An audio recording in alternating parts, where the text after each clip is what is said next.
ਹੜੂਮ ਸਾਹਿਬ ਮੈਂ ਘਾਟ ਜਾਣਾ ਸਿਰ ਥੱਲੇ ਬਾਂਹ ਰੱਖ ਕੇ ਮੈਂ ਇੰਜ ਕਰਕੇ ਲੇਟਦਾ ਹਾਏ ਮੈਨੂੰ ਹਸਪਤਾਲ ਦੀਆਂ ਯਾਦਾਂ ਆਉਣੀਆਂ ਸ਼ੁਰੂ ਮੈਨੂੰ ਡ੍ਰਿਪਾਂ ਯਾਦ ਆਉਂਦੀਆਂ ਇਹਨਾਂ ਦੇ ਸਾਹਮਣੇ ਇਹਨਾਂ ਨੇ ਫੱਕਾ ਗੋਲੀਆਂ ਦਾ ਮਾਰਿਆ ਵੀ ਇਹਨਾਂ ਨੂੰ ਸਮਝ ਹੀ ਨਹੀਂ ਆ ਰਹੀ ਬਿਮਾਰੀ ਕੀ ਹੈ ਇਹਨਾਂ ਨੇ ਮਿਹਦੇ ਦਾ ਅਲਟਰਾਸਾਊਂਡ ਕੀਤਾ ਵੇ मैं क्या दिमाग का भी अल्ट्रासाउंड करो दिमाग का अल्ट्रासाउंड कैसे किया था हमने दिमाग का इनका अल्ट्रासाउंड दिमाग में है कीड़ा नर्स साहबा सिस्टर कहो मुश्किल ही है नर्स साहबा ਅਸੀਂ ਇਹਨਾਂ ਨੂੰ ਭਲਾ ਕਿਉਂ ਨਹੀਂ ਸਿਸਟਰ ਕਹਿੰਦੇ ਅਸੀਂ ਇਹਨਾਂ ਦੇ ਮਰੀਜ਼ ਹੋ ਗਏ ਆ अच्छा ਹੜੂਨ ਇਹਨੂੰ ਦੱਸ ਕਿ ਮੈਂ ਇਹਦਾ ਪੱਕਾ ਮਰੀਜ਼ ਆ असल बात कोई है ही नहीं है मैंने इनके सारे टेस्ट कर लिए हैं इनके सिर्फ 2 जगह कीड़ा है कहाँ कहाँ एक दिमाग में और दूसरा और दूसरा इनकी सोच में शुक्र है अस्सलाम वालेकुम नाज़रीन this is Haroon Rafiq you are watching Kenny box आज मेरे पास एक नर्स हैं और उनके साथ एक मरीज़ मौजूद हैं जो कि इल्ज़ाम ये है कि मरीज़ नहीं है तो वो बार बार इनके पास आते हैं इनके क्लिनिक पे आते हैं इनसे बात करते हैं अस्सलाम वालेकुम इसी वजह से फिर आपके दिल में दर्द होती है आप इतना ऊंचा बोलते हैं अगर दिल में दर्द है तो इनको तो कार्डियोलॉजी लेके जाना चाहिए ये वो दर्द नहीं है हारून साहब अगर मैं तो कहती हूँ कि इनको हो ही जाए दिल का दर्द क्या चक्कर क्या है देखिए ये एक दफा ना बीमार हुए थे तो हमारे क्लिनिक आए ठीक है हमने इनका इलाज भी किया शॉर्ट स्टे भी था इन्होंने सारे बिल्स पूरे कर दिए ना उसके बाद फिर हमने इनको डिस्चार्ज कर दिया बिल्कुल सही लेकिन बात यह है कि ये बीमार भी नहीं है ये रोजाना ही आ जाते हैं और पहले रोजाना आते थे अब तो घंटे घंटे के बाद आते हैं क्यों वो कहते हैं कि हम आपके मरीज हैं क्या वजह है ਭੈਣ ਦਿਲ ਦੀਆਂ ਦਰਦਾਂ ਨਹੀਂ ਜਾ ਰਹੀਆਂ ये किन्ने दिल ने अंदर ਇੱਕ ਦਿਲ ਨੇ ਜੀ एक दिल ने तो बार बार क्यों जाते हो ਅਸੀਂ ਇਹਨਾਂ ਦੇ ਮਰੀਜ਼ ਹੋ ਗਏ इनको उधर रखिए प्लीज इन्हें दे मरीज हो गए हैं ਮਰੀਜ਼ ਹੋ ਗਏ ਆਪਾਂ ਇਹਨਾਂ ओ अच्छा अच्छा ਇਧਰੋਂ अच्छा ਦਵਾ ਦਿੰਦੇ ਨੇ ਇਧਰੋਂ ਟੀਕਾ ਲਾਉਂਦੇ ਨੇ तो अगर ऐसी बात है ना तो खुल के बात करो ਨਹੀਂ ਉਹ ਆਖਰ ਹਿਆ ਵੀ ਹੁੰਦੀ ਸ਼ਰਮ ਆਉਂਦੀ ਹੈ ਭੈਣ तो फिर क्या करते हो ਬਸ ਘਰ ਟੁੱਟ ਜਾਂਦਾ ਵਾ ਘੰਟਾ ਡੇਢ ਨਹੀਂ ਨਿਕਲਦਾ ਤੇ ਸਾਰੇ ਜਿਸਮ ਚ ਦਰਦਾਂ ਹੁੰਦੀਆਂ ਨੇ ਭੈਣ ਇਹਨਾਂ ਦਾ ਆਸਾਨ ਹੀ ਗਾ ਮੇਰੀ ਜ਼ਿੰਦਗੀ ਤੇ क्या ਸਾਡੀ ਤੇ ਇਹਨਾਂ ਨੇ ਬਦਮਾਸ਼ੀ ਛਡਾਤੀ ਹੈ ते हथियार भी छाड़ दो जरा ਹੈ इसको भी छोड़ दें थोड़ी देर ਹੈਲੋ जी अच्छा इन्होंने छुड़वा दी बदमाशी ਵਾਲੇ ਬਦਮਾਸ਼ ਹੀ ਗਏ ਆ ਭੈਣ होता क्या है ਹੋਤਾ ਹੈ ਜੀ ਇਧਰੋਂ ਮੈਂ ਇਹਨਾਂ ਦੇ ਕੋਲੋਂ ਦਵਾਈ ਲੈ ਕੇ ਘਰ ਜਾਣਾ अच्छा ਮੈਂ ਇੰਜ ਕਰਕੇ ਕਦਮ ਰੱਖਦਾ ਘਾੜ ਮੈਨੂੰ ਵੱਢਣ ਨੂੰ ਪੈਂਦਾ ਹੈ क्यों क्या दल साढ़े- का? पहाड़ है कि कुत्ता है नहीं मतलब मिसाल है कि वो काटने को दौड़ता है ਹੜੂਮ ਸਾਹਿਬ ਮੈਂ ਘਾੜ ਜਾਣਾ ਸਿਰ ਥੱਲੇ ਬਾਂਹ ਰੱਖ ਕੇ ਮੈਂ ਇੰਜ ਕਰਕੇ ਲੇਟਦਾ हाय ਮੈਨੂੰ ਹਸਪਤਾਲ ਦੀਆਂ ਯਾਦਾਂ ਆਉਣੀਆਂ ਸ਼ੁਰੂ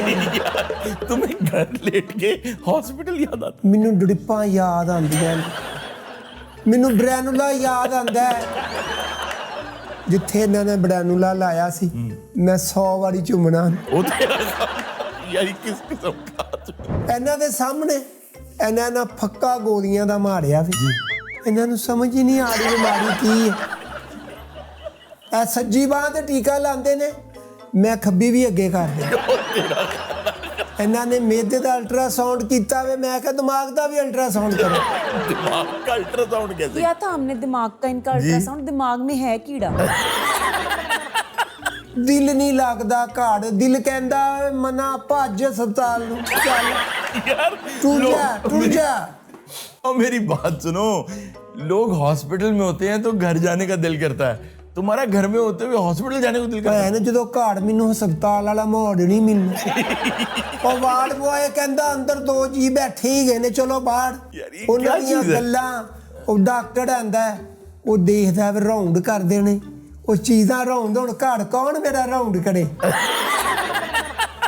ਘਾੜ ਵਿੱਚ ਮੇਰੀ ਇਹ ਫੀਲਿੰਗ ਹੁੰਦੀ ਹੈ ਇੱਕ ਆਵਾਜ਼ ਆਵੇ ਕਿਆ? ਓਏ ਇਹਨੂੰ ਹਸਪਤਾਲ ਲੈ ਜਾਓ ਤੇ ਮੈਂ ਇੰਜ ਕਰਕੇ ਖੁਸ਼ ਹੋਵਾਂ ਵੀ ਹਸਪਤਾਲ ਜਾ ਰਹੇ ਆ ਹੈ ਮੈਂ ਹਸਪਤਾਲ ਜਾਵਾਂ ਹੈ ਐ ਮੈਂ ਪਹੁੰਚਾ ਇਹਨਾਂ ਦੇ ਸਾਹਮਣੇ ਆਵਾਂ ਇਹ ਕਹਿਣ ਆਪ ਆ ਗਏ ਆ?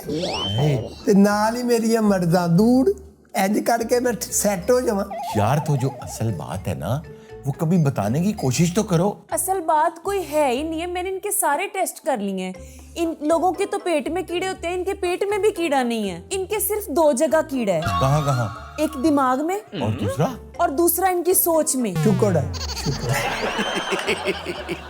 ਔਰ ਸੋਹਣਿਓ ਆ ਸਾਡੀਆਂ ਨਬਜ਼ਾਂ ਚੈੱਕ ਕਰੋ ਅਸੀਂ ਚਾਹਨੇ ਕੀ ਆ मैं इनके लिए ही नर्स बनी हूँ बस। बाकी यार वो सारी नर्सिंग तुम्हारे लिए की है उसने। लेकिन मैं क्या करूँ, मुझे अपनी नौकरी भी पता।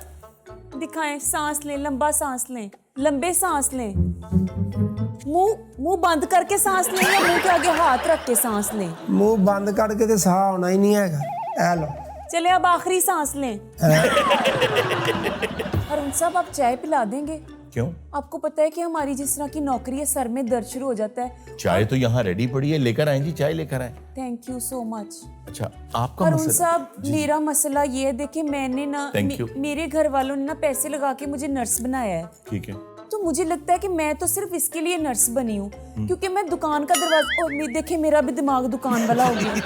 मैं क्लिनिक का दरवाजा खोलती हूँ तो ये बंदा आगे खड़ा होता है। रहमत बन के, रहमत पहला मरीज रहमत होता ये है। आपको लगता ये है? किसने, एक सेकंड, पहला मरीज रहमत होता है, किसने कहा है? पर ये मैं कह रहा। अरुण साहब एक दो दफा तो ऐसे हुआ कि इन्होंने मेरे से पहले जाके क्लिनिक खोल दी है। वो कैसे?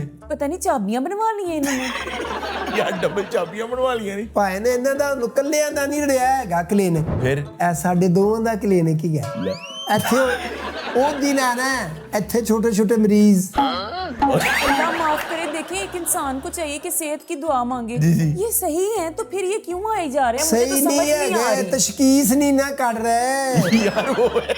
ਤਸ਼ਖੀਸ ਨਹੀਂ ਕੱਢ ਰਹੇ ਵੀ ਮਰਜ਼ ਹੈ ਕਿੱਥੇ ਵੇ, ਉਹਨੂੰ ਜੜੋਂ ਫੜਨ। तो किसी तरीके से बताओ। ਉਹ ਹੜੂਨ ਸਾਹਿਬ ਬਤਾਇਆ, ਸਮਝ ਨਹੀਂ ਆ ਰਹੀ ਇਹਨਾਂ ਨੂੰ। कैसे बताया? ਹੜੂਨ ਸਾਹਿਬ ਇਹਨਾਂ ਨੇ ਕਿਹਾ ਕਿ 3 ਟਾਈਮ ਸ਼ਰਬਤ ਪੀਣਾ। ਓਏ 8 ਦਫਾ ਸ਼ਰਬਤ ਪੀੜੇ ਆ, ਇਹਨਾਂ ਨੂੰ ਸਮਝ ਨਹੀਂ ਆ ये तो ਰਹੀ। फिर पागलों वाली निशानी हुई ना कि 3 दफा सिरप पीना है। लोग तो 3 दफा भी अपनी दवाई खा के नहीं आते। ਓ ਨਰਸ ਸਾਹਿਬਾ, सिस्टर कहो। ਮੁਸ਼ਕਿਲ ਹੀ ਹੈ ਨਰਸ ਸਾਹਿਬਾ। ਗੱਲ ਇਹ ਹੈਗੀ ਹੈ देखिए ਕਿ सारे ਏਦਾਂ- मरीज आके हमें सिस्टर कहते हैं, ये नर्स साहबा कहता है। ਅਸੀਂ ਇਹਨਾਂ ਨੂੰ ਭਲਾ ਕਿਉਂ ਨਹੀਂ ਸਿਸਟਰ ਕਹਿੰਦੇ? ਅਸੀਂ ਇਹਨਾਂ ਦੇ ਮਰੀਜ਼ ਹੋ ਗਏ ਆ। अच्छा ਹੜੂਨ ਇਹਨੂੰ ਦੱਸ ਕਿ ਮੈਂ ਇਹਦਾ ਪੱਕਾ ਮਰੀਜ਼ ਆ। अच्छा, आप नहीं समझ रही हूँ क्या कहना चाह रहे? नहीं हरुण साहब, मुझे तो सच्ची समझ नहीं आ रही। मैंने इनके सारे टेस्ट कर लिए हैं। मुझे ये पक्के मरीज नहीं, मुझे तो ये हट्टे कट्टे मरीज लग रहे हैं। ਜਨਾਬ ਦਿਲ ਦੀ ਲੈਬਾਰਟਰੀ ਚ ਲੈ ਕੇ ਜਾਓ, वो किधर है? ਰੂਪਨਗਰ ਦੇ ਕੋਲ। रूपनगर? ਹਾਂ, वो कहाँ? ਪ੍ਰੇਮ ਗਲੀ ਦੇ ਨਾਲ ਹੀ। वैसे कसम से ये मुझे प्रेम चोपड़ा ही लगना शुरू हो गया है। ਰੂਮ ਸਾਹਿਬ ਇਹਨੂੰ ਕਿੰਨੇ ਕਿ ਕਿਉਂ ਦਵਾ ਪਾਗਲੀ ਕੀ ਸਮਝ ਨਹੀਂ ਰਹੀ ਹੈਗੀ ਵੀ ਮਰਜ਼ ਕੀ ਹੈ। आप मेरी बात सुने दरवेश खन्ना साहब। कौन सा करना? दरवेश खन्ना, पता नहीं कहाँ से दरवेशी सा बाबा आ गया मेरे पास। मेरी बात सुने, आप बिल्कुल ठीक हैं। आप तो रब का शुक्र अदा करें। ਆਪ ਕਹਿ ਰਹੀ ਹੋ ਨਾ ਕਿ ਠੀਕ ਹੈ, ਮੇਰੇ ਦਿਲ ਨੂੰ ਪੁੱਛ। वो मैंने ही कहना मान रहे है। हैं। मैं भी मेड़ी मूड़ी करने लग। मेरी बात सुने, क्या ये देखें, मैंने ही इसको बताना है ना, मैं नर्स हूँ तो मैंने ही तो बताना है कि ये ठीक है। जी जी। और हरून साहब बुलाने का एक तरीका होता है। बंदा कहता है एक्सक्यूज मी सिस्टर जी मुझे दर्द हो रहा है, कहेगा ओ ये क्या सुनती हो हरकत है? जी। ਉਹ ਬਸ ਜਦੋਂ ਜ਼ਿਆਦਾ ਹਾਲਤ ਖਰਾਬ ਹੋ ਜਾਂਦੀ, ਲਫ਼ਜ਼ ਸਾਲ ਛੱਡ ਜਾਂਦੇ ਨੇ ਹੜੂਮ ਸਾਹਿਬ। ਪਹਿਲਾ ਮਰੀਜ਼ ਹੈਗਾ ਮੈਂ। ਲੋਕੀ ਹਸਪਤਾਲੋਂ ਆ ਕੇ ਖੁਸ਼ੀਆਂ ਮਨਾਉਂਦੇ ਨੇ, ਮੈਂ ਘਰ ਬੈਠਾ ਹਾਂ, ਹਸਪਤਾਲ ਜਾਣਾ ਢੋਲਾ ਨਾ ਛੱਡ ਕੇ ਆਂਦੇ ਆ ਮੈਨੂੰ। हरून साहब मैं जो टीका लगाने के बाद रुई इस्तेमाल करती हूँ ना, जी, जी। वो डब्बे में सारे रुई इकट्ठी की हुई है इसमें। फेंक दे बंदा उसमें इतने ਉਹ जरा से। ਯਾਦਾਂ ਹੁੰਦੀਆਂ ਨੇ, ओ यादा रूंज केड़ियां पता यादा नहीं ने? बेचता है इकट्ठियां कर करके। ओ मरे ਉਹਨਾਂ ਦੇ रूंज ਵਿੱਚੋਂ ਫਰਨੈਲ ਦੀ ਖੁਸ਼ਬੂ ਆਉਂਦੀ ਹੈ। ਮੈਨੂੰ ਲੱਗਦਾ ਹੈ ਕਿ ਇਹ ਮੇਰੇ ਚਾਰੋਂ ਤਰਫ ਘੁੰਮ ਰਹੀ ਹੈ। यार सीधी तरह गल कर, की आदमी है यार तू। डिसेंट तरीके से बात करो, बहुत अच्छा लगेगा। ਮੀਂਹ ਮਰ ਗਿਆ ਤੇਰੇ ਇਸ਼ਕ ਅੰਦਰ ਜ਼ਾਲਮੇ, ਅਜੇ ਵੀ ਤੈਨੂੰ ਖਿਆਲ ਨਹੀਂ। डिसेंट है? ਸੁਣੋ ਤੇ ਸਹੀ। जी जी। ਮੀਂਹ ਮੜ ਗਿਆ ਤੇਰੇ ਇਸ਼ਕ ਦੇ ਅੰਦਰ ਜ਼ਾਲਮੇ, ਅਜੇ ਵੀ ਤੈਨੂੰ ਖਿਆਲ ਨਹੀਂ। ਐਨੇ ਦਿਲ ਸਾਡੇ ਤੇ ਫੱਟ ਲੱਗੇ ਜਿੰਨੇ ਸਿਰ ਤੇ ਤੇਰੇ ਵਾਲ ਨਹੀਂ। डिसेंट तरीका से ओ, मेरी बात ਇਹ सुन। ਐਕਸਪ੍रेस ਕੀਤਾ ਵੇ ਮੈਂ ये ਇਹਨੂੰ। अगर अभी किसी और मरीज ने ऐसे हरकत की होती, मैंने उसे जहर का टीका लगा देना था। ਉਹ ਬਾਬਿਓ ਜਦੋਂ ਕੰਮ ਹੀ ਤੁਹਾਡਾ ਸਾਡੇ ਨਾਲ ਚੱਲ ਰਿਹਾ ओ बाबे कौन है? ਹੈ, ਮੁਰਸ਼ਦ ਬੈਠੇ ਨੇ। ਉਹ ਜਨਾਬ ਲੱਖਾਂ ਰੁਪਈਆ ਤੁਹਾਨੂੰ ਬਟਾਤਾ ਵੇ, ਤੁਹਾਨੂੰ ਅਜੇ ਵੀ ਮਹਿਸੂਸ ਨਹੀਂ ਹੋ ਰਿਹਾ। लाखों रुपया? आप किस बात का लाखों रुपया लेती रही? मैंने इसको पहला टीका 50,000 का लगा दिया, अच्छा फिर मैंने इसको 1.5 लाख का दूसरा टीका लगाया। हाँ, महंगी है ना दवाइयाँ। तू और सही। महंगी कार्ड और महंगी कार्ड मकान में मैंने थोड़ी महंगी मकान करनी में है। तेरे ही नाल होना। ਹੜੂਮ ਸਾਹਿਬ ਹਸਪਤਾਲ ਹੋੜ ਵੀ ਹੈਗੇ ਨੇ।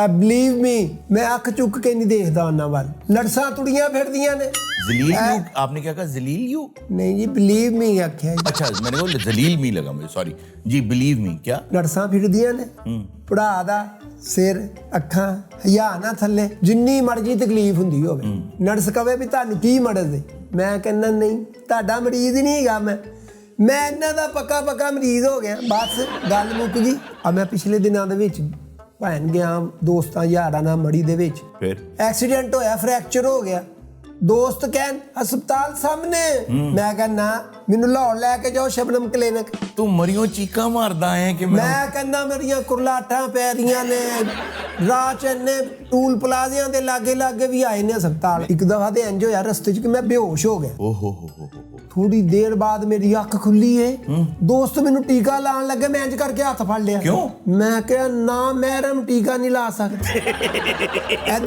ਇੱਧਰ ਇਹ ਲੈਣਗੇ ਟੀਕਾ आप समझ रही हो क्या कहना चाह रहा है मुझे तो समझ ही नहीं आ रही कि ये क्या कहना चाह रहा है ये बहुत बड़ा टीका लगवाना चाह रहा है कितने लाख का लगा दिया अब ये आपसे ऐसा टीका लगवाना चाह रहा है कि आप हर महीने इसको टीका लगाएं ये आपसे शादी करना चाहता है ਮੰਨ ਗਏ हाँ जी ਔਰ ਬੇੜਾ ਗੜਕ ਹੋ ਗਿਆ क्या ਉਹ ਮੈਂ ਲੱਖਾਂ ਰੁਪਈਆ ਦੇ ਟੀਕੇ ਲਵਾ ਲਏ ਨੇ ਜੀ। ਤੇ ਮੈਂ ਪਹਿਲੇ ਦਿਨ ਹੀ ਇਹ ਗੱਲ ਕਰ ਦਿੰਦਾ नाज़रीन आपसे मिलते हैं अगले कैंडी बॉक्स